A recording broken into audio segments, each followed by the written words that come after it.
This podcast is an affiliate of BCW Supplies. The next time you need to restock on comic book bags, boards, boxes, and more, be sure to use promo code FSP to save 10% on your order. That's FSP for Flat Squirrel Productions. It helps support the show too. Thank you. Step into the refraction with Drunken Avenger #1, The Volunteer, an indie comic by Rick Reason that turns the tropes upside down. 4 men died in 9 seconds. John Stevens survived, but survival has a price. Now, the government calls him a variable. The media calls him the Drunken Avenger. And the city of Meridian is caught in the crossfire between civil liberty and national security. Follow @Drunken Avenger on social media for project updates and previews.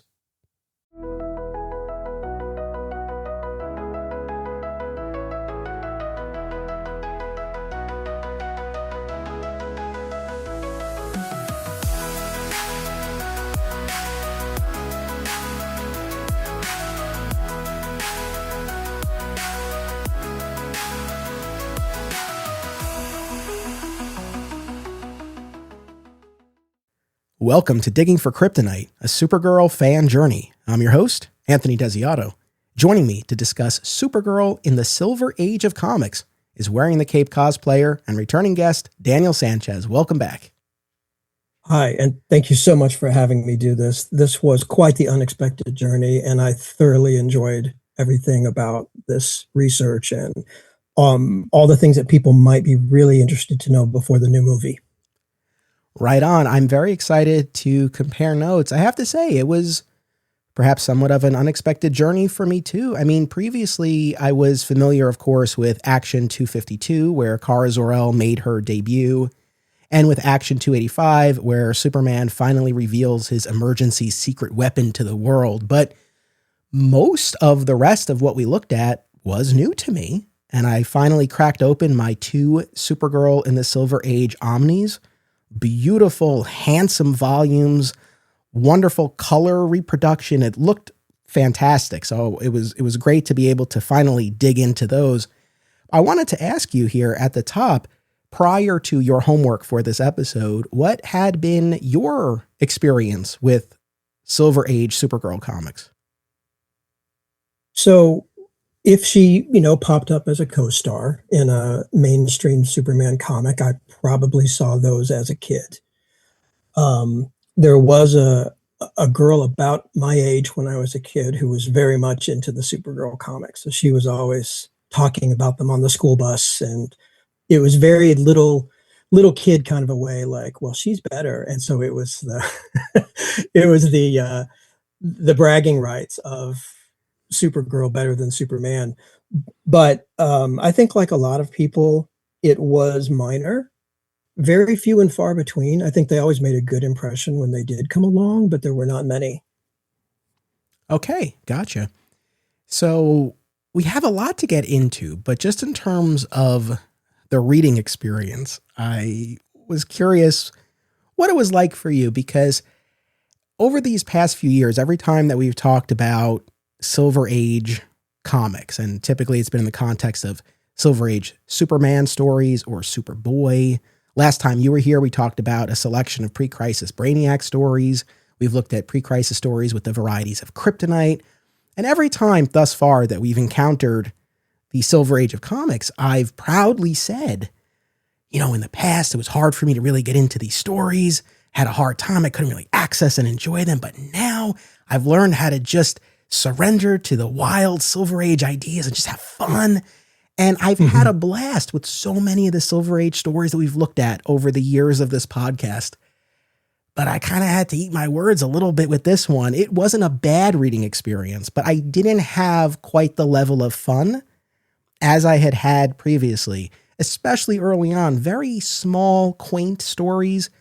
And that's not necessarily a failing of them. One of the things that I had to kind of check myself and remind myself of was these were backup stories in Action Comics. So you had your lead story with your big Superman adventure, and then you had these. And I think maybe as a complement to those other stories in each issue, perhaps they read a little bit better as opposed to the way I consume them, reading just these Supergirl stories back to back to back. So I did keep that in mind. But yes, I'd be lying if I said that I'm coming in here with this sense of like, man, these were such fun Silver Age stories. There were highlights, but I didn't get as much out of these as I have others that we've talked about.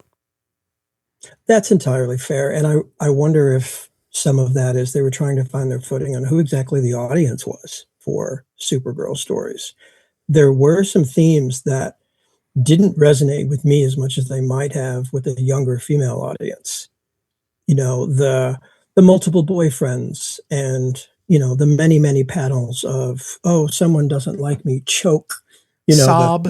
There's a lot of choking and sobbing in these.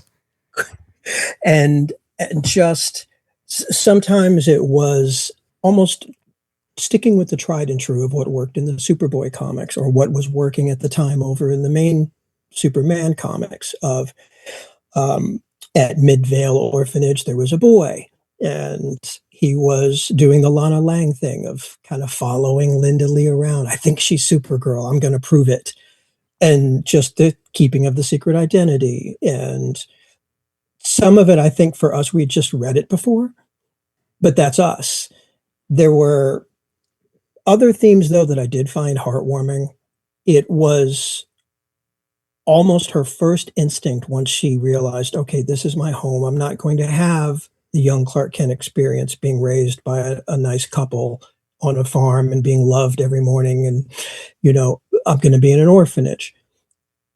But her first instinct was, okay, what can I do for these kids? So a lot of those early stories were helping them get adopted, making them look good, taking care of their emotions. And so in a way, just this little microcosm, like that was her Smallville, just this little orphanage.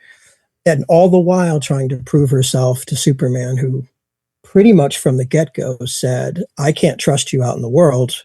So this is your proving ground / purgatory until I unilaterally decide that you are ready. Yes, more to say on on all of that. Now, in the past, when we've done these Silver Age episodes, we've typically followed a more discrete list of issues that we would then break down. You and I talked off mic.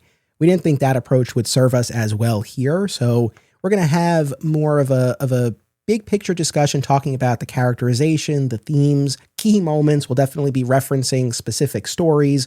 We'll talk about Kara's various love interests and pets and all of that, but the approach will be slightly different. So in terms of what we looked at here, we focused on the Action Comics backups from Action 252 through 376, written primarily by Otto Binder, Jerry Siegel, Leo Dorfman. Art initially for that debut issue by Al Plastino. The majority of what we looked at drawn by Jim Mooney, and then some of the final ones as we get forward in time drawn by Kurt Schaffenberger. Now, one of the things that we'd be remiss if we didn't mention here is that there were a number of precursors, forerunners to Supergirl, yes? Mm-hmm. Yes, there were. There was Action 156 from May of 1951. So a good 8 years before the legitimate first appearance of Kara in Action 252. But in 156, it was Lois who got temporary powers. She snuck into one of Luthor's laboratory and said, what does this button do? And very first thing she decides to do is, anything Superman can do, I can do better. Makes herself a costume pretty close to the classic that would one day be, which makes me think this was an early swing at, let's see what the audience thinks. Let's see if they like this idea of a superwoman. It had a blue skirt and white gloves. So, Bruce Timm, take note, white gloves worked from the beginning. And a blonde wig, very much the 1950s Barbie hairstyle, but really close. So original artist to be credited that they did not need to change much from the original Superwoman.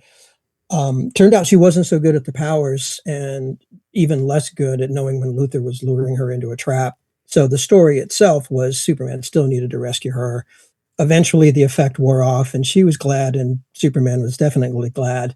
But it was a fun story. It was a really good, imaginary story of her getting powers, but It wasn't a dream. It wasn't a trick. It was a real day of Superwoman. Absolutely. So last year we did an episode 10 times Lois Lane gained superpowers. And that was one of the stories that we looked at. And it was also not the first time that they toyed with the idea of Lois having powers. So 8 years earlier in 1943 in Action Comics number 60, here it was a dream. But in that issue, Lois had a dream that she got a blood transfusion from Superman and became a superwoman. Now the look there was similar, but a little different. So she was all blue, sleeveless top, and she had both blue pants and a blue skirt and red gloves in that instance, and no wig. Like I said, turned out to be a dream, but the earliest instance of a female counterpart with a version of Superman's costume and powers. And yeah, she would have powers in various instances along the way, including, I think, what you cited there, Action 156, probably the most notable, especially in the lead up to the debut of Kara Zor-El.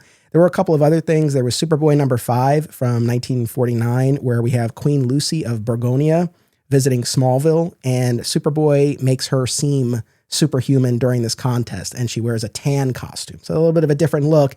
But once again, in the vein of a female equivalent of Superman.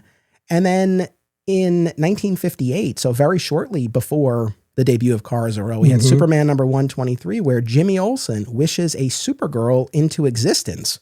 And then by the end of story, has to wish her out of existence. But there you had like the full-on look. The main difference was that there the skirt was red. Although I guess we have more to say on the skirt being red versus blue, because there's a little bit of back and forth there. But I mean, it would seem that one in particular clearly aimed at gauging interest in further development, I would imagine, since it was so close in time. But Jimmy, when he rubbed the magic totem and wished for Supergirl to exist, his exact phrasing was that he wanted Superman to have a companion. So there was a slight romantic tinge to this Supergirl. Now, remember, she's magic. She's in no way related to him. And in fact, at no point in the comics to that point would we have even thought that. But in this one, there's some scenes where she's giving Superman a hug and sort of implying, like, wouldn't you like me to be with you all the time? And the thing, though, is that she was more of a problem than a help. And in the end, she rescued him from some kryptonite, took the brunt of it mostly herself, and begged Jimmy, just wish me back out of existence before I die. And so she did get to have that hero end. That's the interesting thing about this to me, even beyond the idea of this being in the air of a female counterpart to Superman, but more specifically, the fact that, none of these Forerunners that we're talking about here had a familial connection. It was Lois. No. It was this Queen Lucy. It was this woman who was imagined into existence with this potential romance, which makes it all the more interesting that when they ultimately moved forward officially, permanently, they went with the cousin from Krypton. Ultimately, I'm glad they did for a variety of reasons, but it's just kind of intriguing because it does run counter to what they were kind of testing out. It does. And in fact, I do like the fact that in All-Star Superman, they did such a loving treatment of Lois having those temporary powers, because then there was the love involved. So for reading these early attempts, these early iterations at, well, what if Lois had kept those powers? What would have happened with their relationship? That's totally a narrative that would have been interesting. But I'm with you. I think it's enough that he had them. And there is something to be said for, he was the last son of Krypton. He's the only one. And with that comes the emotional gravitas of being the orphan of an entire planet. These other ones were still not changing that core part of what Superman is, not just who he is, but what he is.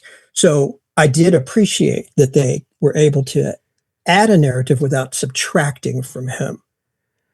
So all to say that we had these Forerunners, and then we get Kara Zor-El. Now, there was a house ad in advance of Action 252, which is reproduced in the hardcover, which was great. And I take it you had a chance to look at this as well. And we both flagged the red skirt. Mm-hmm. right? Mhm. Now, you said you found a letters column that addressed the discrepancy later on.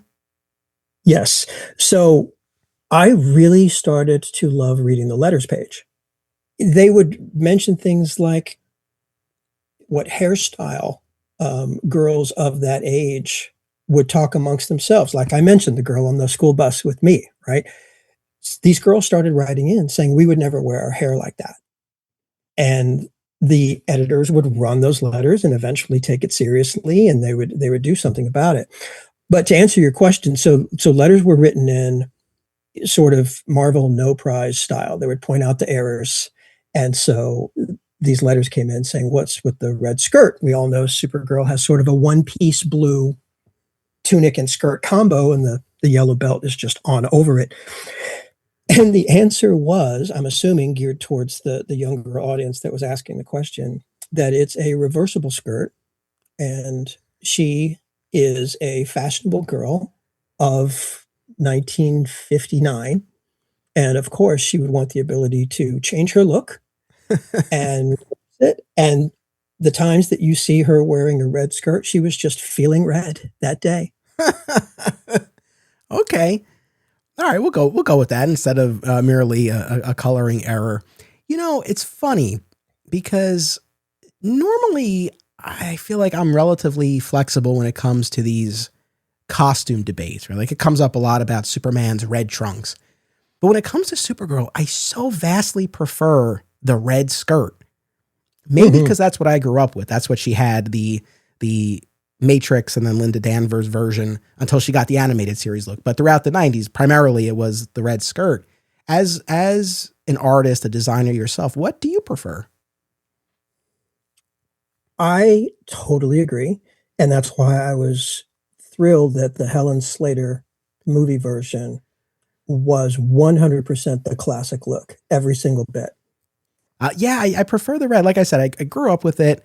And I also, yeah, I don't know. Maybe for me, the yellow belt isn't enough to just break up all the blue. I guess I like more of that contrast. I mean, when they reintroduced Kara Zor-El, by the way, it's so interesting. You're saying Kara. We had a whole debate in our first episode about Kara versus Kara. I've said for consistency's sake and to go with what we've been hearing in these multimedia adaptations for the past decade, I'm going to stick with Kara, but I'm with you. In my heart, I'm with you with Kara. But when they reintroduced her in Superman, Batman, Supergirl, it was once again the blue skirt, and then I think it wasn't until the New 52, if I'm not mistaken, that we went back to a red skirt. And then I know in more recent years there was a stretch where she was wearing the jacket and pants, but now I think we're back in the classic look with the red skirt, which I prefer. Again, normally I don't really get hung up on these costume things, but I don't know, something about all that blue it just doesn't work for me. I will say about the plot itself of 252, it does not have as much happen as one might think for an origin story. No. It Yeah, I mean, these really backups, like all these backups, we're talking 8 to 12 pages typically, so not a ton. Yeah, not super action packed, despite the title of the book.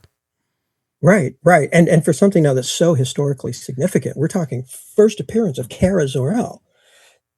It really is. Clark is living his life. He hears a rocket ship crash. She pops out in full costume and says, "Hi, I'm from Krypton. Let me tell you my story in flashback form." And she gets up to the point where she mentions her father's name. And he goes, "Well, my father's name." And she goes, "What?" And they both realize they're cousins, to which I've heard comedians make the joke about one woman, one woman from your planet lands after all this time, and it's your cousin. But it goes, "Thank you for telling me your story. I'm so glad that we are cousins. I'm so glad that we have this connection. I am now going to fly you straight to an orphanage and dump you there." And that's what he did. Now, he explained it, but that's the end of the story. And so I think it was just this expediency that the writers needed to set up who she is, where she came from, and why every story from now on, her home is going to be this orphanage, and off we go. But to read it in hindsight, it's like just a blur of, whoa, okay. Very much so. I mean, I think if we are really drawing any line of demarcation across these Silver Age Supergirl stories. There's the period when she is the emergency secret weapon whose identity is not known to the world, where she's living in Midvale at the orphanage as Linda Lee, longing to be adopted, longing for the day that Superman deems her ready to be shown to the world. That's on one side. And then on the other side is after we do finally have that public reveal and her adoption by Fred and Edna Danvers. So I feel like that's a very clear line of demarcation in these stories. You're right, not a ton in that first issue. A couple observations that tie into some of my larger takeaways, but with Superman in particular, I feel like a lot has been said over the years about him in this instance of dumping her at the orphanage. I don't necessarily have an objection inherently. I do just wish it had been presented differently. Like what he says is, I have a secret identity. By the way, he doesn't tell her his secret identity. There's a whole issue coming up where he's basically going to test her to determine whether or not she's trustworthy enough to learn that. So he tells her, I have a secret identity, and having you live with me might jeopardize it. So you're going to go live at the orphanage. Which I just, had it been spun more as you need someone at home around you. Like I'm working full time. I have these superhero duties. I wouldn't be able to be there for you in the way that a youngster really needs. I just would have preferred that as opposed to like, hey, this might be a problem for me sort of thing. Right. Yeah. And lest we forget, the Fortress of Solitude exists at this time. And he could have taken her there. Yeah. Well, so none of this here is really about her, right? Like it's about him and what's going to complicate his life or not. You've joined me multiple times on my George Reeves Adventures of Superman rewatch podcast. And that show, of course, was running in the 50s. Obviously, it had concluded by this point. But, you know, it's a running joke on that other podcast about what a partier that Clark Kent is off at the Tip Top Club. In my mind, this guy's like a club rat in 1950s Metropolis. I kind of had that in my head as I was reading this. It's like, yeah, I feel like he just didn't want her in his way. I mean, probably a variety of reasons why maybe this wouldn't have flown, especially in that time, a single man adopting this guy. I don't know. I guess my point is him bringing her to the orphanage in and of itself, I don't necessarily object to, but it was the way that it was presented. And I think a little tweak of dialogue, I think could have made it more about concern for her as opposed to just what it would do to him. I mean, I do quite like, by the time we get to the Melissa Benoist series, Cal finds his cousin. He doesn't take her in, but at least he brings her to a family he knows. And I feel like there probably could have been some version of that in the Silver Age, like some scientist he had encountered at some point. But, you know, we're in orphanage territory. By the way, turns out to be quite a nice orphanage. You know, we get to the issue where she's trying to cure herself and Superman of the dangers of kryptonite. And this orphanage has a laboratory. Like, there's quite a setup here. Yeah. And we talked about that on a prior episode about the animated Superboy series and just all of the incredible things that Smallville had. Yes. I do feel like I want to mention that in the novelization of the Superman movie, the Christopher Reeve movie called Last Son of Krypton by Elliot S. Maggin, his version of what happens when an alien lands on Earth was that Jor-El first reached out to the greatest mind of the planet, which was Albert Einstein. And messages were exchanged back and forth of, I have to send my son to you. Please raise him as I would, as the incredible scientific mind that you are. Einstein knew love is more important. So based on where the rocket was going to land in this small town in Kansas, Einstein went in advance of the landing, which, by the way, was going to be a soft landing, not a crash, because Jor-El's good at what he does. So Einstein goes to this small town. Now, this is in the 50s in this novelization, and it's post-World War II. So this German shows up with all the risks involved, but for the specific mission of finding a good couple to raise him. And so he meets the Kents in a completely natural way, has conversations with them, and says, yes, this is the kind of couple. This is the salt of the earth, good, loving environment that this child is going to need. So my point is that in that story, all of the effort was taken to show that the way that it's done is important. And Elliot S. Magen thought better than having it be an act of random chance of where he just happened to land, have it be this intentional. So the reason I mention that is because in this story, Superman has that opportunity to be very intentional about what he does with this woman who, or I mean, she was 15, who is the daughter of his uncle. So you're right. Some dialogue could have tweaked and made it happen. So this is as good a time as any to share, I think, kind of one of my central takeaways from this reading. And as I say this, right, I'm not saying this to condemn these late 50s and 1960s stories through a modern 2026 lens, right? I recognize the context in which they were written. I appreciate the fact that the character existed and that the character had a permanent spot, this running backup feature in Action Comics. There's a lot to be said for that.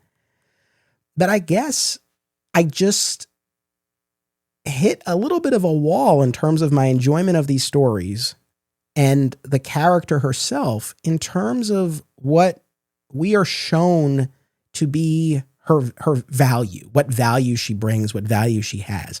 Throughout these stories, we see her heroism, we see her selflessness. Great.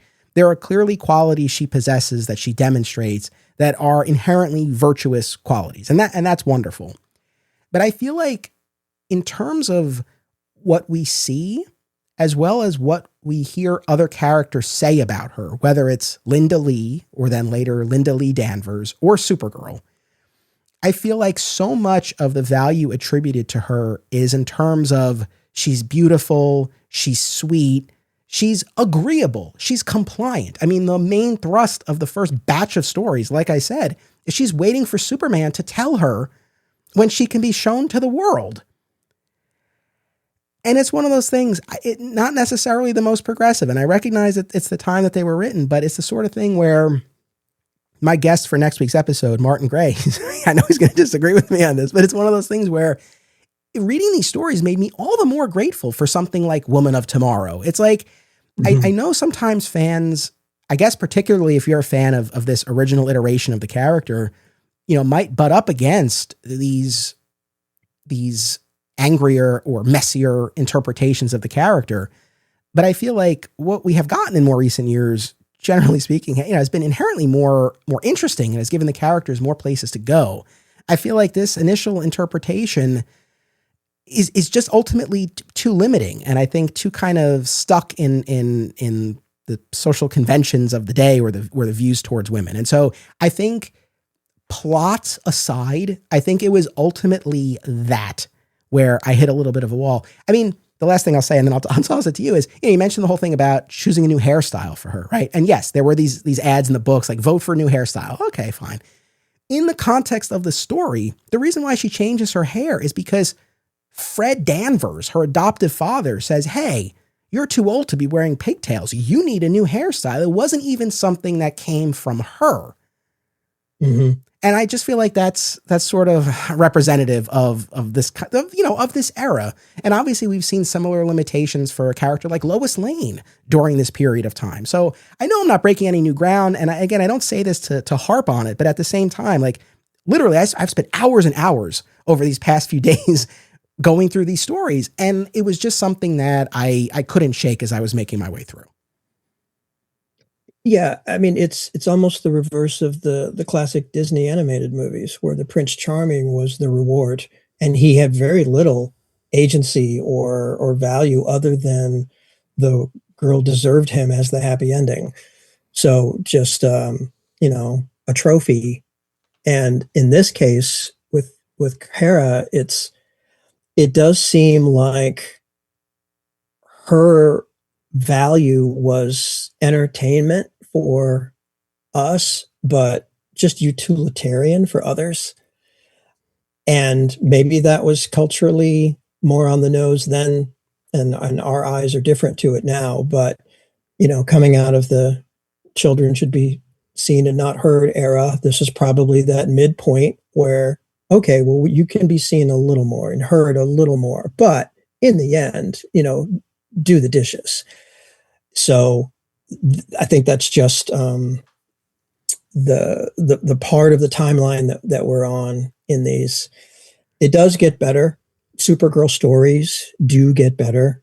Crisis on Infinite Earths #7 shows every bit of the Kara that will ultimately be.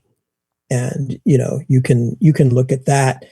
And that is the thing that I did enjoy about reading these early ones, is looking for those early nuggets of, like you said, the courage is there, the bravery is there, and even just the bravery of sitting put when she was told to sit put, despite how much she wanted to do otherwise. I mean, all of those little signals do still make you love the character of Supergirl. I would say to anyone who does want to go back and look at these, you will love her character.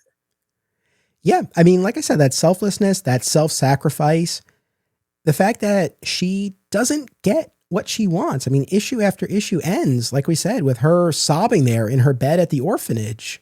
Sob, choke. Hopefully one day someone will adopt me, or Superman will feel I'm ready to meet the world. So yeah, I mean, I think there is some valuable lesson, I suppose, in seeing a character who, doesn't always get what they want. So like I said, I'm not saying that there's no value, but that was definitely a roadblock that I had. Now, on a positive note, I think another big picture takeaway, and this is actually something that writer Sterling Gates, who wrote the introduction for the second omnibus, cited in that introduction, and it's very much true. It bore out as I was going through the stories, is that unlike a lot of comic book characters, they did let Supergirl evolve and grow. They actually aged her up. Like, yeah, to your point, when she arrives, she's 15, because there is a story where she celebrates her 16th birthday. And then we get to the point after she's been adopted by the Danvers family where she graduates high school and starts college at Stanhope. So now we're in at least 18. So the fact that you actually had that growth, that was very welcome. That was a pleasant surprise. I talk about Smallville a lot, but when it comes to listening, one podcast is at the top of my queue. Always Hold On to Smallville, hosted by our pal, Zach Moore. Zach and his guests bring tremendous insight, passion, and humor to each and every episode. And while their series rewatch has concluded, the podcast continues with more great Smallville and Superman talk. Listen wherever you get podcasts, and keep an eye out for the other shows on the Always Hold On To network. We love digging into epic comic book runs, but what about the art of the single issue? Single Bound is a podcast series hosted by married couple Amy and Logan as they review single issues of comics, many of them starring the Man of Steel, Logan's favorite character. Listen and subscribe on Spotify and YouTube, and follow the show on Instagram at Single Bound Podcast. Ever wonder what would happen if a person who knew barely anything about comics decided to absorb hundreds of Superman stories from all eras and media? That's exactly what Robbo is doing on This Podcast Will Never Die, which starts with all the ways the Man of Steel stood out on the newsstands in 1938.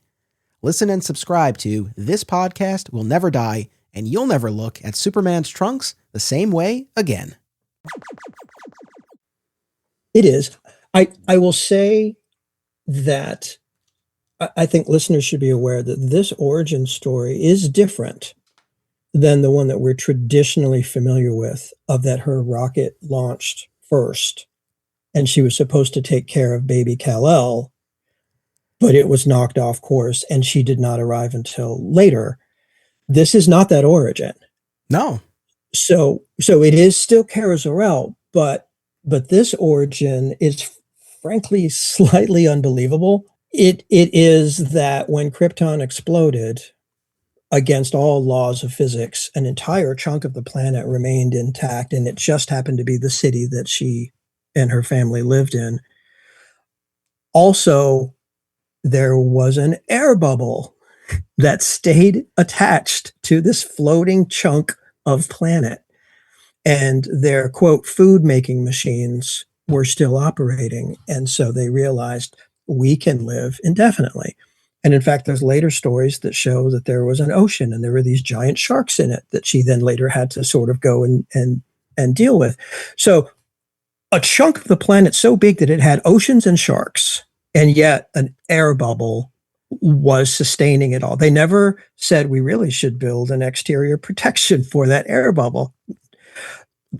So what ended up happening is the radiation from the explosion started to affect the chunk that they were on, and green kryptonite poisoning started to seep into their entire existence. So they put down a huge carpet of lead. They just had all the lead that was needed to lay that down. But it was not a permanent solution. And eventually the radiation started to seep in again, and they realized we really are doomed. And so now press rewind and repeat of the Kal-El origin. So what I miss is the Supergirl that we get later with the I was supposed to raise you. I am older. I remember Krypton, and I carry that in my heart, to which Superman, not his fault, but he cannot understand that. So the Supergirl from Woman of Tomorrow, the ones that we're going to get clearly in the new James Gunn movie, is the Supergirl who carries that. Yeah, so you beat me to it, because that was my third sort of, big picture takeaway from this was actually maybe on a little bit of a different angle here. I definitely recognize the ways in which the origin has shifted as you laid out. But to me, I actually was struck by how much is intact right from the jump that would remain intact throughout subsequent iterations. And the disclaimer, look, obviously I'm not including the post-crisis Matrix Supergirl of the late 80s and 90s, right? That's its own thing. But when we're talking about Kara Zor-El, I actually was struck by the amount of consistency. You're right, though, right? That whole idea of she was supposed to arrive here as a teenager to care for baby Kal-El, but her ship got knocked off course, stuck in suspended animation, stuck in the Phantom Zone, depending on which iteration we're talking about. Yeah, that was introduced with the Superman, Batman, Supergirl, like that reintroduction in the mid-aughts. And that to me is such a rich addition. It adds this whole other layer. I mean, the whole idea of losing your world, but at least knowing that you have a reason for being, like you have a purpose on this new world. And then you show up and you find out that that's been totally rendered moot, because the person you were meant to care for is now towering over you and telling you what to do, guiding you. So yes, I think that was such a rich addition. Also, one other thing though that's interesting, even just from Action 252 to 253, in that original telling, when Zor-El and Alura and Kara are watching the footage of Superman on Earth, they realize he's from Krypton because the news footage is talking about that. But they don't realize in that first issue that he's Kara's cousin. And to your point, when you laid out that debut issue previously, yeah, there's this whole conversation between them when they realize, like, oh, we're cousins. From the next issue forward, it then becomes the case that, no, on Argo City, like, they were aware that this was Jor-El's son and that they were. So even from the first to second appearance, we had a little bit of a discrepancy there. But then once they made that shift, they pretty much stuck to it. But yeah, I mean, this whole idea of Argo City, this chunk of Krypton surviving the explosion, right? That's there from the jump. To your point, it is initially this air bubble that preserves the city. As we get deeper into these Silver Age stories, we do get to the point where they shift that, and it becomes that Zor-El had developed a dome for the city. So at least they kind of smoothed That's good. that out a little bit. But yes, then this idea that they are suffering the effects of kryptonite radiation because of the blast that destroyed their planet. So they lay down the lead shielding, and then ultimately a meteor shower comes and destroys that lead shielding, and they have to send Kara off. And yeah, in all of these stories, Kara was born after the destruction of the planet. She was born on Argo City later, after all of this. So obviously, when we get to more modern interpretations, obviously, that shifts a bit as well. But yeah, I mean, there was a lot there that was present from the start, and even jumping way ahead to, to mid to late 2000s, right? We had that reintroduction of Kara Zor-El. Initially, I know they were really playing around with the idea, and we're going to be talking more about this, that maybe she had been sent there to kill Kal-El and she didn't really have all of her memories. They really were toying with that for a while. But by the time we got to that Brainiac story by Jeff Johns and Gary Frank, and then the Sterling Gates Supergirl run, turned out she had kryptonite poisoning, and Zor-El was able to purge her of that, and that accounted for why things were kind of jumbled for her. And then, largely this origin was once again intact of Argo City surviving the destruction. In the modern telling, it was that Zor-El had been able to repurpose confiscated Brainiac tech from his abduction of Kandor, and that provided the dome, the protection for the city. But then still the same sort of idea where ultimately Argo City's days were numbered and they had to send Kara off. But now, like we're saying, now we had this whole angle of, no, she was going to be there before Kal-El, and then obviously that goes awry. And I guess the one other new wrinkle, at least in that batch of stories, was that their Argo City, or at least parts of it, were ultimately spared from destruction because Brainiac assimilated it into the bottle city of Kandor. And that's how Zor-El and Alura ended up being alive for the start of the new Krypton saga sort of thing. But that's a long-winded way of saying that. Like I said, I was just struck by how many of those pieces were in place right from the jump there, right? Because we talk a lot about the Superman origin and how much it's changed, whether he's brought to the orphanage or he's adopted. So yeah, it was just I was just struck by that. And I think that's the value of going back and reading these, is that you can feel really good about some parts and say, wow, I mean, they had the vision from jump that there are certain characteristics and qualities that would go really well with Superman. Let's put those in a character. So that initial flame of idea really was there. And I think, every reader has the complete and total right to assemble bits of, 70-year mythology into the version that they prefer the most. I myself like to think of the last days of Krypton, where Jor-El and Zor-El agreed we have to do something. They agreed on the science, and they agreed we can't save everyone, but we are going to save our children, and that they chose Earth together, and that this was a tandem effort, and that Zor-El said, I will make sure that your son will be looked after. I'll send my daughter. I would like to think that as brothers, they did that, and that the mothers were also, they won't be alone, because famous moment from Superman the movie where Lara says he'll be alone. So her mother instinct was that, like, okay, he'll be strong, he'll be fast, but he'll be alone, he'll be different, he won't be like them.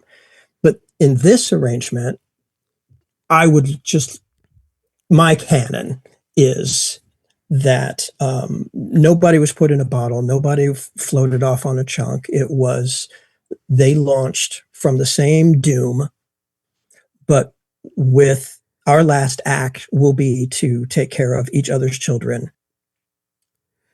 Yeah, right. I'm a little torn. Part of it is because how formative Smallville was for me, and there Zor-El was a dick. So, I'm a little bit torn on that.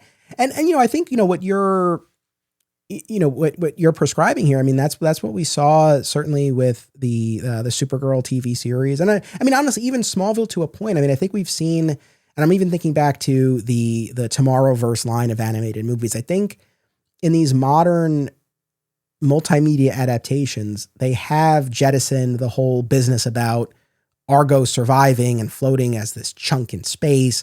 And it's more been, even if Kara comes from Argo City, it's in a lot of these adaptations, it's typically been her rocket departing from the planet Krypton at approximately the same time as Kal-El's ship. And I think, especially for some adaptations, I think it's probably a quicker, cleaner way to do it.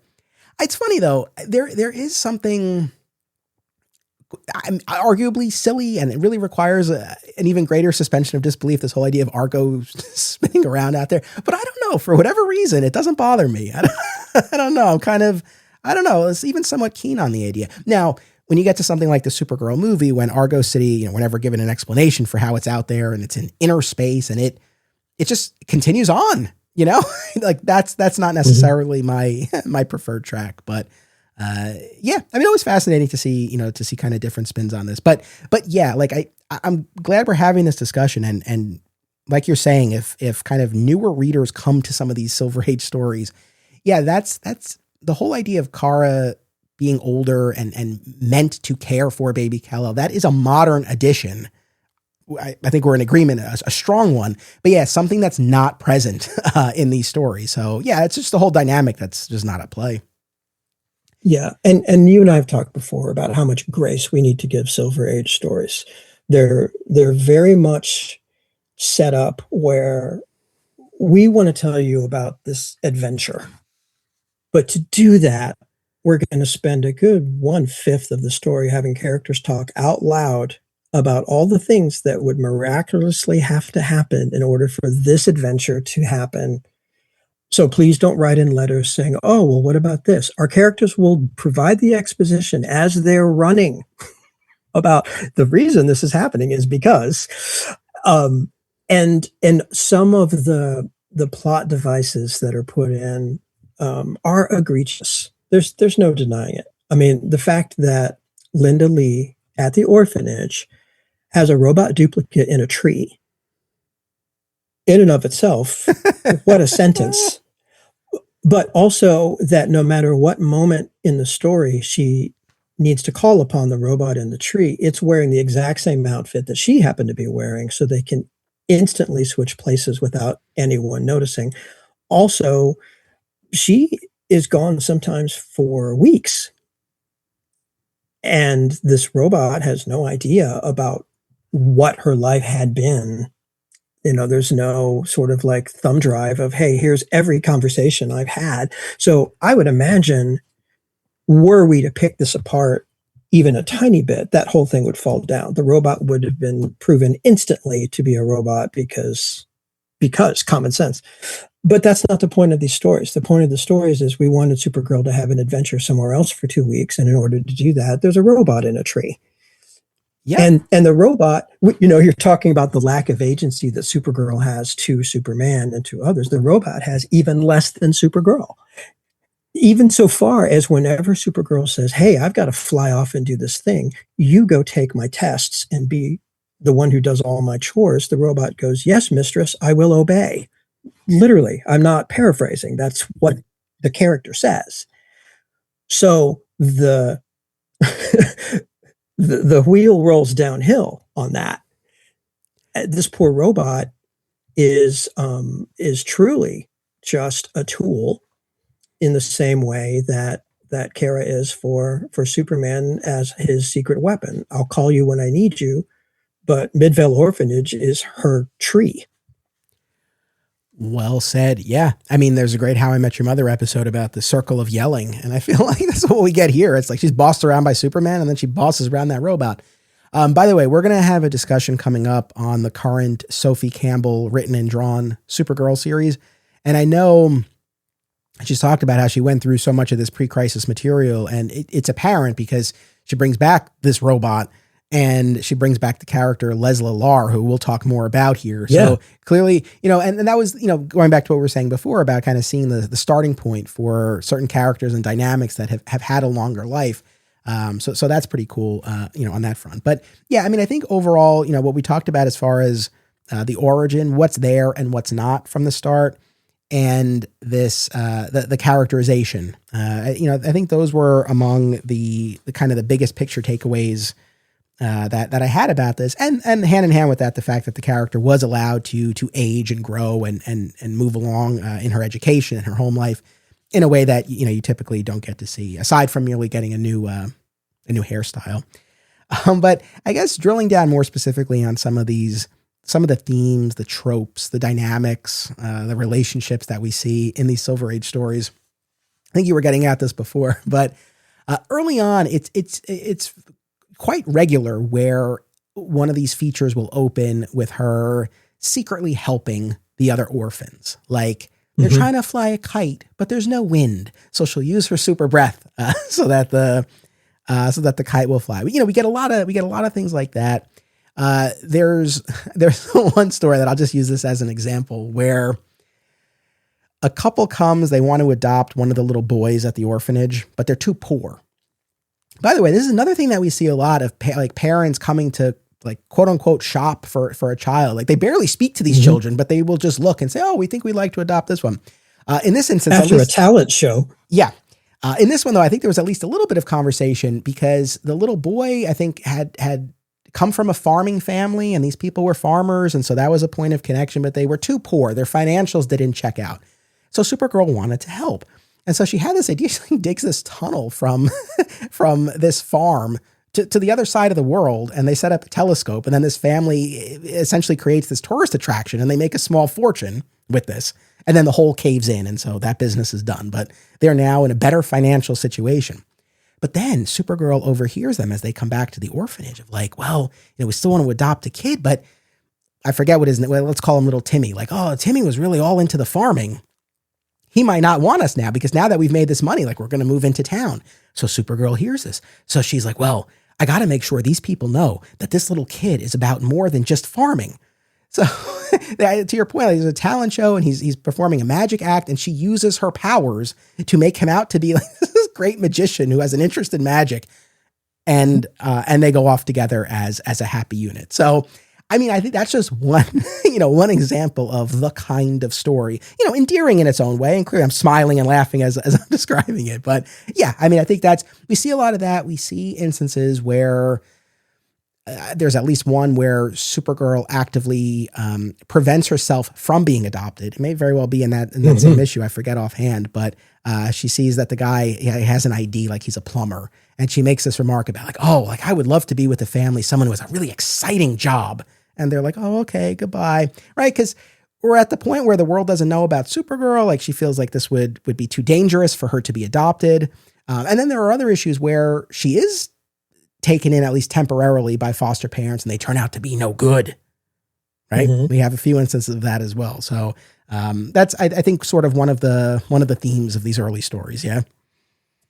Oh, yeah. And you'll be proud to know that the boy's name was Timmy. Hey, I did it. It was a safe guess. Do not mess with the Anthony. Little Timmy. I mean, he had to be a little Timmy. Yeah, we had issues where the adopters were downright criminal. So in one, Kara decides that she would like to have a little fortress of her own. And so she puts statues of the people she cares about and some of her trophies in there. And these three men find it. And one of them says, oh, we now know that Linda Lee is Supergirl. We need to agree among ourselves to never reveal this information because it would not be good for the world. And then it turns out one of those men is a total crook, and he hypnotizes that information out of the other two, but keeps it for himself. Tells his wife, here's the plan. We're going to go to this orphanage. We're going to adopt this girl. We're going to let her know it's okay for her to be Supergirl, but she should help us out with some things. And they're all just these crimes that they want to commit. Ultimately, she, finds out and doesn't have to stay with them. But there are some sad ones where in one case, it was a police officer and his very loving wife, and it could have been a great home. But there were multiple attempts either on his life or just he was in the line of danger. And in the end, right as Kara was thinking, I really need to extricate myself from the situation, they came to her and said, we're sorry, we have to send you back. It's not that we don't love you, but our other daughter died as a result of crime, someone trying to get to me, and we've realized that we couldn't take it again. If that happened to you, my job is just too dangerous. So there's this moment of irony where now she's torn because she realizes she could tell them, I am the one person on this planet that would ensure you would never feel that pain again. If I stay with you, you could live a life where you would not have that worry. But she doesn't. She accepts what they told her and she goes back to the orphanage, mostly because she's still waiting for Superman to tell her that she can be Supergirl. And so there's the range of those kind of things. Some, she really just wants another child to be adopted so much that she'll sabotage. I made the joke about the talent show, but there are issues where they basically have to put on a performance to be picked. In one case, I think she was just being a brat. She was being mean and saying terrible things so that she wouldn't get picked, but because she wanted another child to have it. So again, there's some of that 1950s, everything Clark has to go through to preserve his secret identity, no matter how ridiculous, it does still go to the core of the character. Yeah, no, absolutely. I mean, I'm really jumping ahead here, but I quite liked in the issue where Superman finally reveals Supergirl to the world. She's adopted by Fred and Edna Danvers, and reveals to them that she is Supergirl before the public debut. And I really liked this because, I mean, on the one hand, I guess maybe it's to be expected since we already had the template of Superboy stories. And of course, the Kents knew that their son was Superboy. But at the same time, I would not have been shocked if Superman said to her, like, well, you know, you can't tell your parents that you're actually Supergirl. I'm glad they didn't go down that road. I'm glad that was actually allowed to play out. And obviously it makes sense because if not, then it's like, well, why couldn't she have been adopted before? So, you know, it tracked that, okay, now you're going to be revealed publicly. You, of course, will let your adoptive parents know. But like I said, and not to make it sound like I have no faith in these Silver Age stories, but I just wouldn't have been surprised if it was a sort of thing, well, okay, the adoptive parents are going to be in the dark. I'm so glad that they were allowed to know. So am I. And it does sort of go to the point, though, of just how authoritarian Superman is in these Supergirl stories. It's very much just because I said so. And even in that issue that you're talking about, she had proven herself. So she had finally gotten his thumbs up. The world can know that you're Supergirl, but wait until we do it my way. Yeah. And the course of events did not allow for that. Kara and Fred and Edna were in a car and they were driving over a wood bridge and the wood collapsed and she had no choice but to jump out of the car and save it in her Kara Danvers clothes and set it to safety. And she knew in 4 hours we were going to make this grand announcement. And Superman told me, don't do anything until then. And now she's done it. And the thing that struck me about that panel, the way it was written and drawn, was the fear that Kara had of, oh no, I disobeyed Superman. Now she fully expected him to just yank the whole deal. Yeah. And that did not strike me as very loving. The fact that even to that point in the series of comics, but just in her development here on Earth, that her main motivation was fear at what Superman would do if he was disappointed or angry at her. It's a far cry from thanks for watching my dog, bitch. I mean, it's, you know, it's like they're worlds apart here.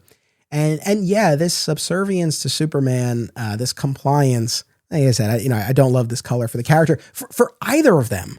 Right. Like, you know, that's the other thing too, from, you know, typically we're coming at this from the Superman angle and it's like, oh man, you know, and again, I know there's a lot that we can just attribute to the times, but it's just to treat her as more of an equal, as a family member, even, you know, I think would have been, you know, would have been very welcome. I mean, there's one issue where she meets Crypto and plays with Crypto, and that's Superman, the same one. Yeah. Okay. Yeah. And Superman banishes her, but then it turns out to be this, plays into this larger test that ultimately culminates in him revealing his Clark Kent identity to her. So at least he wasn't as harsh there as it seemed like it was at the outset. But you cannot miss the fact that this Superman is harsh with her. And then there's plenty of times where he's like, well, I have to go off into the future, or I have to go to the other side of the galaxy. So, you know, stay put, don't do anything. Or later when she is revealed, it's, I have to go here. So now Earth is yours. Don't screw it up. It's just, it's a dynamic that you would not expect. And so back to the hero that Kara is, imagine growing up to be such a good person when you're denied even the closeness of your only living biological relative, that she still found it in herself to love humanity and him. It makes it an even more admirable character in the character of Supergirl, that she overcame that even. Yeah. Superman's like her greatest enemy in these stories. But I think as far as other things that kind of pop up, there are at least a couple of instances of her pursuing some form of kryptonite immunity. I mean, she's experimenting on kryptonite in the lab, like we were talking about, and accidentally creates this. Wait, is that the X-kryptonite or anti? It is X-kryptonite that gives X-kryptonite that gives Streaky the super cat powers. Oh, you and I did a whole episode on crypto. We love crypto. I can get on board with crypto. I get invested in those stories. My mileage on Streaky the super cat is a bit more limited. I won't lie. Yeah.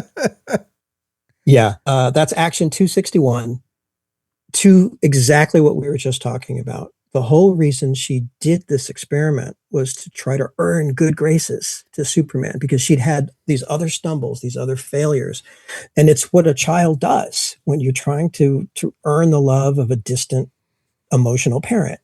But it's no more of an origin story than this cat was in the woods and he touched the kryptonite that had now been chemically changed, and he now gets temporary superpowers. They always wear off, but not much of a character, certainly not one that exists, in my opinion, for any reason other than super dog, super cat. We could have them be antagonists. We could get some mileage out of the classic dog versus cat trope. I'm a parent, which means that a family-friendly comic shop is a must, and there's none better than Aw Yeah Comics. Visit one of their 3 locations, Harrison, New York, Muncie, Indiana, or Skokie, Illinois, home to our pal, Sweet Sweet Bernie. Follow them on social media and at awyeahcomics.com for news about signings, live sales, and much more. Their name says exactly how they feel about it. Say it with me now. Aw yeah. My comic shop closed over a decade ago, but if there's one place where I feel that same sense of camaraderie, it's Fat Moose Comics, New Jersey's best and oldest comic book store, led by current owner Sean Hendricks. If you're looking for something and they don't have it, they can probably get it for you. They know a guy. Visit Fat Moose in Whippany, New Jersey, and be sure to reach out via the Fat Moose Comics Facebook page. Yeah, absolutely. So we had that. And there's another one too, where I guess she has the idea that she can build up resistance to kryptonite through increased exposure over time. And it seems to be working, but then it turns out there are these alien termites or something to that effect that were actually eating through the kryptonite. So that's why its effects were diminished. She wasn't actually developing a resistance. So there's that. Darn those alien termites. Yeah, absolutely. We do have instances, you were referencing this before, where they're like nosy kids at the orphanage who are getting close to her secret. Dick Wilson, who will later be Dick Malverne after he's adopted, and one of her love interests. We'll have more to say on the love interest in just a moment. But the biggest arc, at least leading up to her public reveal, is this whole Lesla-Lar business. And I was quite surprised and pleasantly surprised that we had as ongoing a story as it turned out to be. It was multiple chapters. The long and short of it is that there's this Kandorian scientist, Lesla-Lar, who has it out for Kara and develops this ray that removes Supergirl's powers, and then is also able to transport her to Kandor and subject her to this brainwashing process where Kara will think that she is Lesla-Lar and take over Lesla-Lar's life in Kandor, while Lesla-Lar takes over Supergirl's life on Earth, because, of course, they are essentially doppelgangers. And this is right where we have another instance where it seems like we're getting close to Superman revealing her, right? He brings her to this tropical island. He's got this whole plan to play this newsreel and reveal her to the world. But then she's lost her powers, right? And then we get all this back and forth because Kara herself doesn't have her powers, but then Lesla-Lar has powers, right, as a Kandorian on Earth. But then there are all these instances where they have to keep switching back because Kara, thinking she's Lesla-Lar in Kandor, starts to get suspicious. And then so Lesla-Lar has to switch them again because once Kara is back on Earth, she loses her memories of what happened in Kandor. So there's a tremendous amount of back and forth on that front, but I did appreciate the how expansive that saga was, and the fact that we got a true nemesis for her in the form of of Lesla-Lar. It felt like it was a bit anticlimactic at the end. It's like the Kandorians just sort of figure out what she's doing and nab her. And then Mixus Pitalik gets involved and it continues from there. But that one really stood out. Yeah, it is. For anyone who wants to, read that, it starts at Action 279.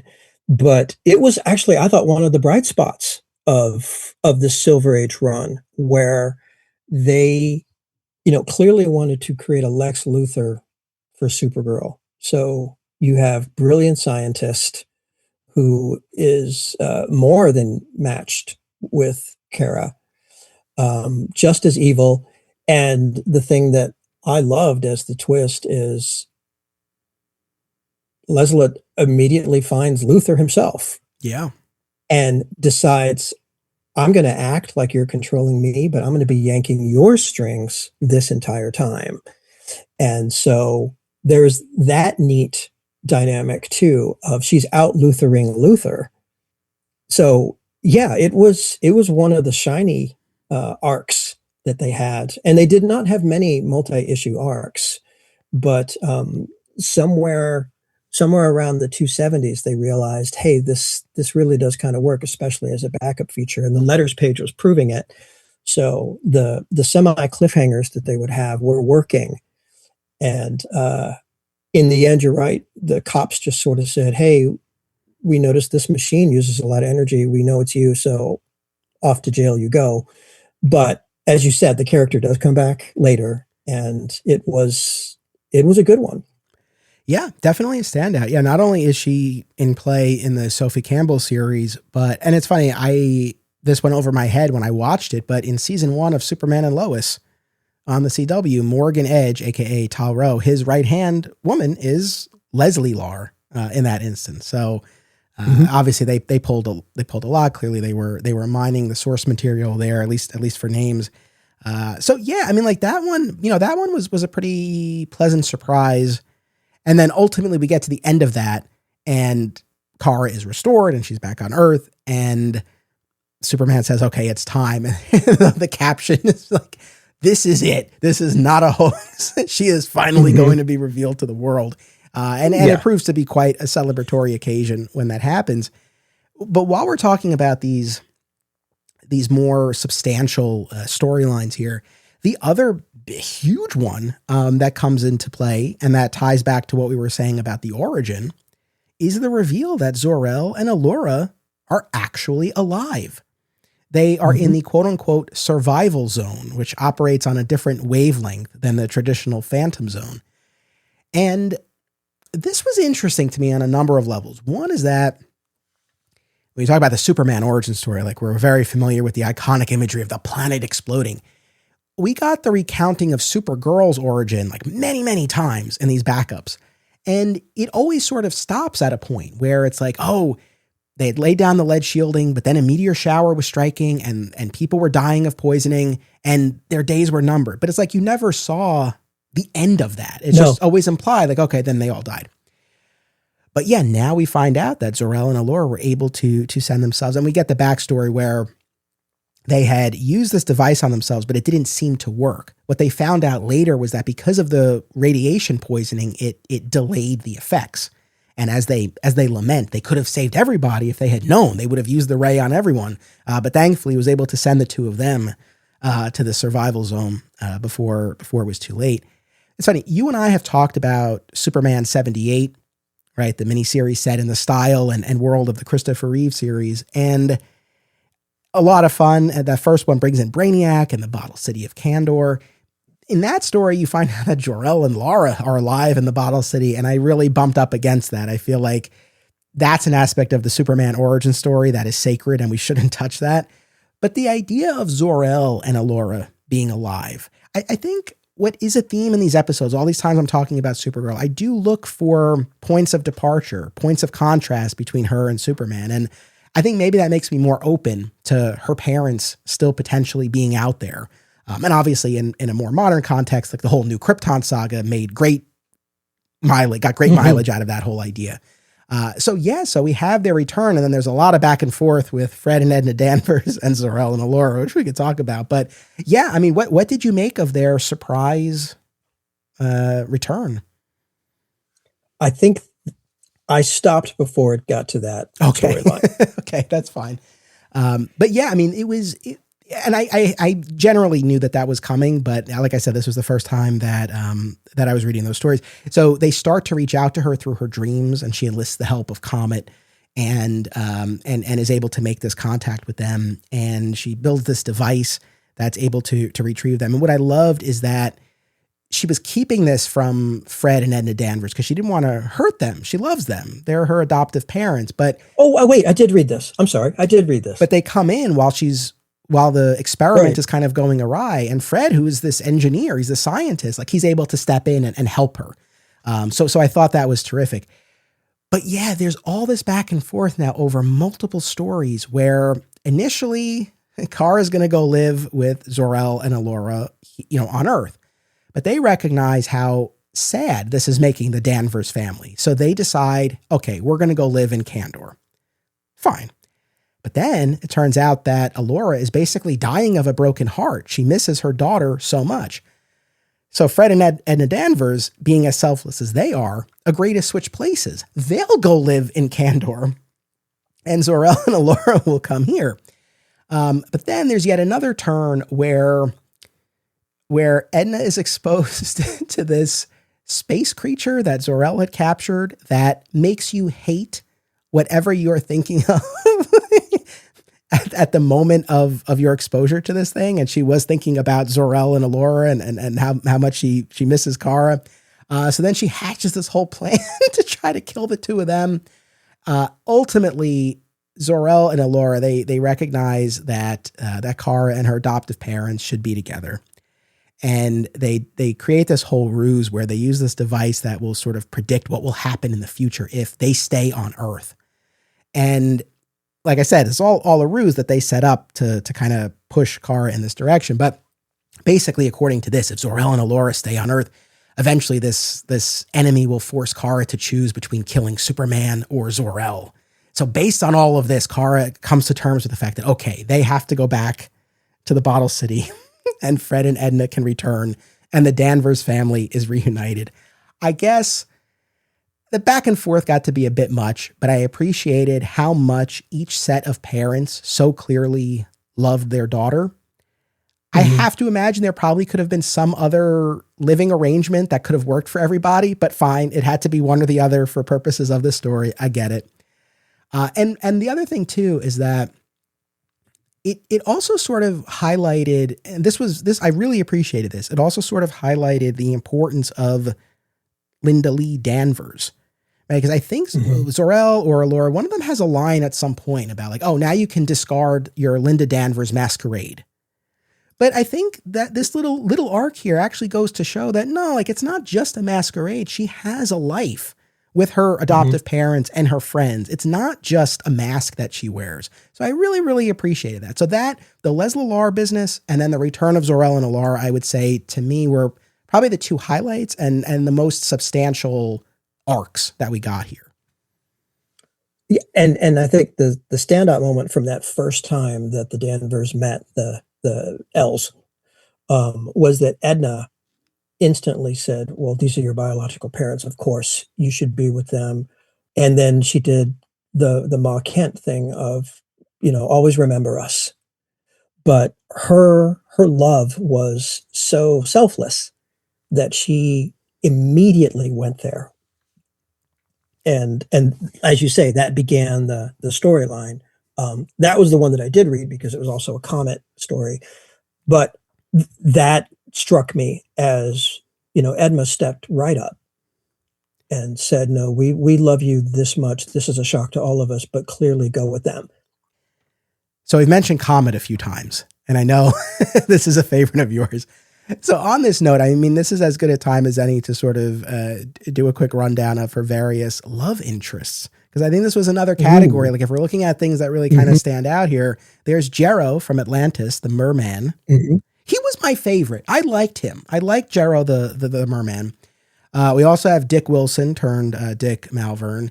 Brainiac 5, because we do have Kara traveling to the 30th century. And Comet, a.k.a. Byron, a.k.a. Bronco Bill. It sounds like Comet Yes. rises to the top for you as far as well, I don't know if you view him as a love interest or not. I don't know. Maybe he's just in his own category.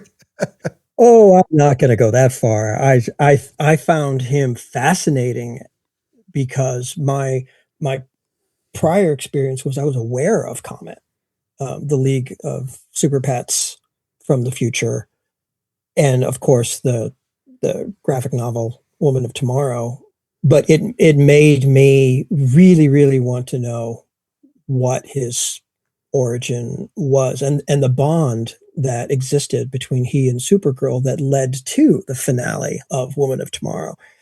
But I would, I think I would agree with you that it's Jerro, the Atlantean, who was my favorite. He was also her first, Yeah.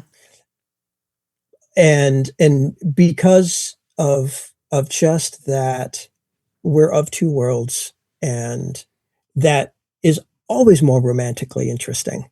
It's not just I'm trying to protect my identity, but it really is, no, we're both completely open. My cousin and, you know, your sister used to also try to make this work. But he, I thought, was very honorable at every turn. He was respectful at every turn. He was honest. He always let her know this is how I feel. He's the kind of boyfriend that, you know, you would bring home. He was the best guy. Now, Dick Malverne, when he grew up and they happened to bump into each other at the beach during a period of time where she had no powers, Right. grew into a similar kind of guy. Like, good. I mean, you could tell he was placed in a great home and was raised with, you know, these Kansas values. Although where Metropolis is, I think we've Right. established Yeah. it's not Yeah. Kansas. But you know, if she had to choose a boy who she could make it work with, I think he would have been a fine choice. But I do love that they do the similar thing of let's give her multiple love interests. And there is an issue where the two of them met. Jerro, being an Atlantean, is telepathic. So as soon as he meets Dick, he realizes this is a rival. He also is in love with her, although he does not know she's Supergirl. But nevertheless, they were, hi, let's be friends. And in fact, when dangers came up, they said, let's tackle these together. So Jerro still rises to number one because of the lack of ego, the lack of jealousy. Like he met another suitor and showed no signs of that being a problem. Yeah. Because then there's that other story where that Phantom Zone criminal escapes. Yeah. And poses as this suitor of Supergirl and proposes marriage. But Jerro is the one who's able to sort of suss out that something's not right with this guy. And I think enlists Comet's help as well. Or is it Comet who goes to Jerro? I forget offhand. But there is some collaboration there. And then they ultimately enlist Saturn Girl from the future who comes and poses as Supergirl. Mm-hmm. Like, you know, look, it's one of these things. And I think this will probably keep coming up when we talk about Supergirl across time and media. My God, when we get to the Supergirl TV series, but it's like when you have an existing character like Superman, and then you introduce a female equivalent here, you know, we see a lot of aspects of the Superman character and mythology. We just see versions of that for Supergirl. Like Superman had Laura Lamar, she has Jerro. They both had robots. You know, plenty of Superman stories like the boy who hated Superman. There are stories here, the girl who hated Supergirl. So, you know, we see a lot of things play out. That's why I think I keep coming back to this idea of like ways in which we could see it spun differently or go in a different direction. But you know, all that said, yeah, I really quite liked Jerro here. We'll also have more to say about Dick Malverne next time. And there's a very moving story that Jeff Loeb and Tim Sale did in an issue of Solo a while back that kind of concludes Dick's story, if I'm not mistaken. So we'll have more to say on him. But Comet, I wouldn't put Comet in the same category as Streaky, where I really have to be bending over backwards to make myself care. I don't know. Comet's kind of in his own little pocket there, where I won't deny there is an element of being intrigued by this entity. Yet I still think there's only so much investment that I can really make. But like yourself, that actually was one of the key things that I was really looking for as I was going through these stories, because yeah, I mean, other than Woman of Tomorrow, And other than being aware of a version of Comet in the Peter David series, although as of this recording, I haven't read all of those stories yet, but I know that there was a modern version. Modern, it's 30 years ago at this point. But I had never read these original stories. Like, I really didn't know any of the backstory, which we get here. This whole idea that Byron, right, was this centaur who was in love with Circe, right, the sorceress, and she made, for some reason, 2 potions, one that would make him fully man and one that would make him fully horse. And this other evil sorcerer intervened and switched the vials. And so he ends up drinking the one that turns him into a horse. But then Circe imbues him with powers and immortality. And in a subsequent story, when he's on the sorcerer's planet, a spell is put on him that's temporary on that planet. But then when he comes to Earth, the continuing effect is that whenever a comet passes overhead, he'll change into human form. Mm-hmm. So please share your impressions of this character. There's a couple of aspects that I found very enjoyable. Even the switching of the potions and the drinking of the wrong one was so Emperor's New Groove that I smiled. I thought, oh yeah, yay, I'm a llama. That's sort of, oops, what happened. The idea that he's almost a Greek equivalent of a werewolf, that personally, I'm a huge fan of the film Ladyhawke. So that type of story where you change your form completely based on a cosmological event, and you just have to live around it and love around it. That's the aspect that I more enjoyed. The human man Byron, not the centaur Byron or the horse Comet, but the human man Byron, who now lives this existence of only when comets fly over can I have this Rutger Hauer in Ladyhawke moment with the woman that I love. It made it all the more interesting to have this entirely Greek origin, complete with, the other planet that they go to, the planet of the wizards. They explain, well, this is where the Greek gods came from. We were wizards. So they have the chimera, they have the griffin, they have all of these things. So kind of like when George Perez did his take on Wonder Woman, I love that they inserted all this Greek mythology to it. They mention Ulysses, and it's a great insert, I think, into this world of fantasy. And if we're suspending disbelief anyway, why not? He's a tragic character, which is always interesting. Unrequited love is always interesting, because what is going to happen? We don't know. It could remain unrequited forever. That's very much a part of Greek mythology. So the idea that there was a lot of mileage that was in this character that they could have kept going back to and back to and back to made it pretty great. I think you need that. That's why in the Superman stories, you have your Hercules, you have your Atlas, you have these characters that come up to challenge and just sort of be different from Luther. Yeah. I mean, again, like I said, I don't feel as passionately about Comet, but I appreciate your passion, and I'm very happy to at least now have seen where this character came from, and everything you're saying resonates. I think for me, and I've said this so many times, the more magical or fantasy or mythological side of things, not always what I'm looking for in my super stories, but at the same time, what do I keep saying? I want something different for Supergirl. So I think kind of leaning a little bit more into that realm. Obviously, we saw something similar, not with Comet, but leaning into the magical or supernatural side in the movie, right? An attempt to do something a little bit different. Yeah. The results are debatable, but yeah, here, I mean, it's definitely a different spin. The character certainly noble, loyal, tragic in a lot of ways. But yeah, I mean, the superpowered horse, she gives him a cape. They communicate telepathically. That's how he first reaches out to her is through telepathy. She's through dreams, right? She's having these dreams, and then she and her family visit a dude ranch, and that's where they first come into contact. I think one of the things that was striking to me was that he, at least in the stories that I read, I don't know if this changes, if I missed a story where this changes or if this happens later. I don't know offhand. You might know, or audience, you might know, but at least in what I read, he keeps his human identity secret from her, which I thought was interesting. I would not have expected that in this context, but I guess maybe that adds to that that tragedy, that tragic aspect. I think it does, because he's waiting for something. He's keeping it secret until something is resolved. Maybe he wants the permanent transition so that he can be with her. But that is also interesting. Why is he waiting?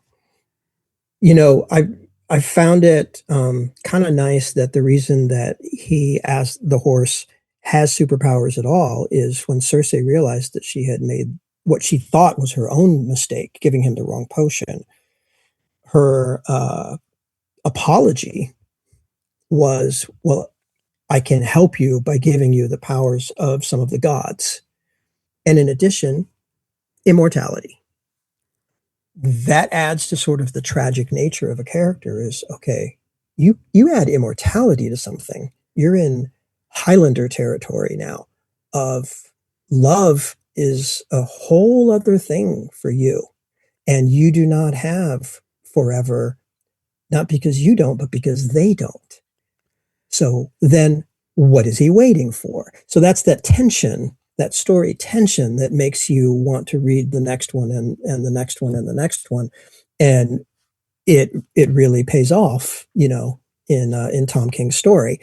So there are classic aspects there that, they worked in Greek times and they still work now. Yeah, that moment in Tom King's really, you've mentioned it a bunch of times, like that clearly landed. And I get what you're saying. And I mean, I think the King story gave us enough, and even just having a general awareness that Comet was a character from Supergirl's past. But yeah, it definitely lands even more now. Actually seeing some of the context of these stories. But yeah, the immortality is the sort of thing where it's like, okay, you're stuck in this form, like arguably a waking nightmare. It's like, well, also, and you'll never die. It's like, oh my God. So you feel for this character. Another character who pops up a bunch is Lena Thurl, aka Lena Luthor, though she doesn't realize she's Lex's sister. We have an episode coming up. We're going to have more to say about Lex's family members. That should be really fun. But it was interesting to see her in this context, especially knowing the role she would go on to have on the Supergirl TV series. And the thing about her that floored me, because I was not aware. See, it's a journey. We're always learning. I was not aware that it was ever a part of her character that she had ESP. And we find out that she got it by touching a space brain that Big Brother Lex had in his lab when she was a little kid. Had no idea about that. And we see her in these stories. Eventually she marries an FBI agent. But yeah, the ESP thing, news to me. And me. But she and Kara got along, and there's multiple times where Kara says, and she used her telepathy and helped me out in this situation. So classic, I guess, at one point they were friends. Where have we seen that before? Yeah, exactly. And then, like we said, Kara eventually goes on to Stanhope College. And it was actually, I thought this was a fun issue where she is subjected to a sorority initiation by this woman. Donna Storm, I want to say, is her name, the sorority leader who just mean, cruel young woman who, but Kara observes one of the other pledges being forced to blow a peanut up a hill. Of course, Kara uses her super breath to help. And then she becomes part of this process as well. But of course, as you would expect, is able to make her way through this gauntlet of tests. And ultimately, I think through her good character, ultimately get through to the sorority leader, who does have a change of heart by the end of it. But I thought that was a fun one, and an instance of, okay, we're moving the character forward. We're in this new college setting, in college sorority initiation. That's kind of a classic. So it was kind of interesting to see Kara in that context. So I just wanted to flag that one. What have we not talked about that we'd be remiss if we didn't say in this Silver Age discussion?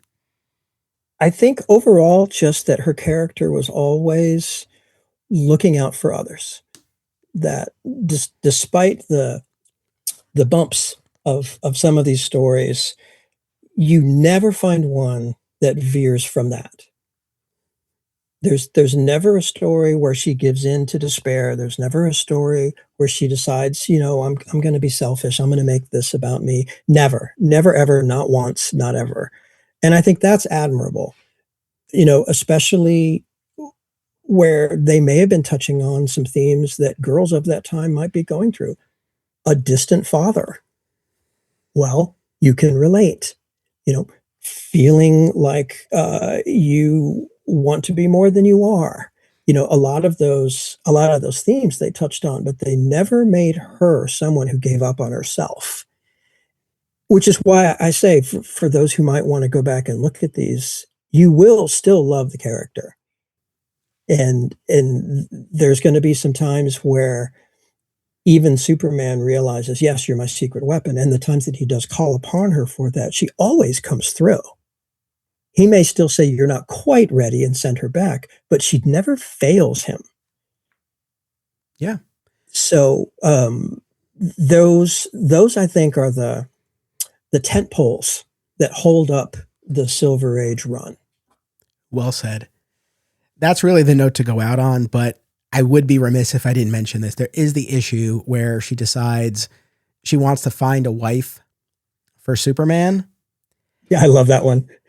And there is this moment, and man, I feel like, I think this panel has been taken out of context in other instances, but it's like this panel where Superman like grabs her and he's explaining to her how on Earth, some countries allow cousins to marry. But this one doesn't. And also it's unlawful on Krypton. It's like, it really makes this point that they can't be married, but just the posing of it, I don't know, is a little bit of a weird moment. And then ultimately, I guess her idea is she wants to find someone like her, who's not her, not a biological relative, and finds this woman on another planet who's essentially an older doppelganger of her. And Superman's all about it, but what's the ultimate kicker? Like this other woman can't survive on Earth. That's the thing. She has to remain on her home planet. Orange sun. Her planet has an orange sun, and so they can't make it work. He would have to give up some of his powers and accept. Yeah. But what I totally agree with you that panel was so cringe of the fact that you said it out loud. Now you're making us think it. You could have just not. Yep, exactly. And now I'm thinking it. And the fact that, okay, you found me basically an older you that I can have. Why am I jumping in so hard, so fast to this concept? And she equally, the older, other acceptable one. But it is a 2-page romance from the moment that he learns of her existence to them fast falling in love and then realizing, oh, I guess we're doomed. We can't consummate, this relationship. And then it's over. 2 pages. But yeah, like why was he so thrilled to jump into that?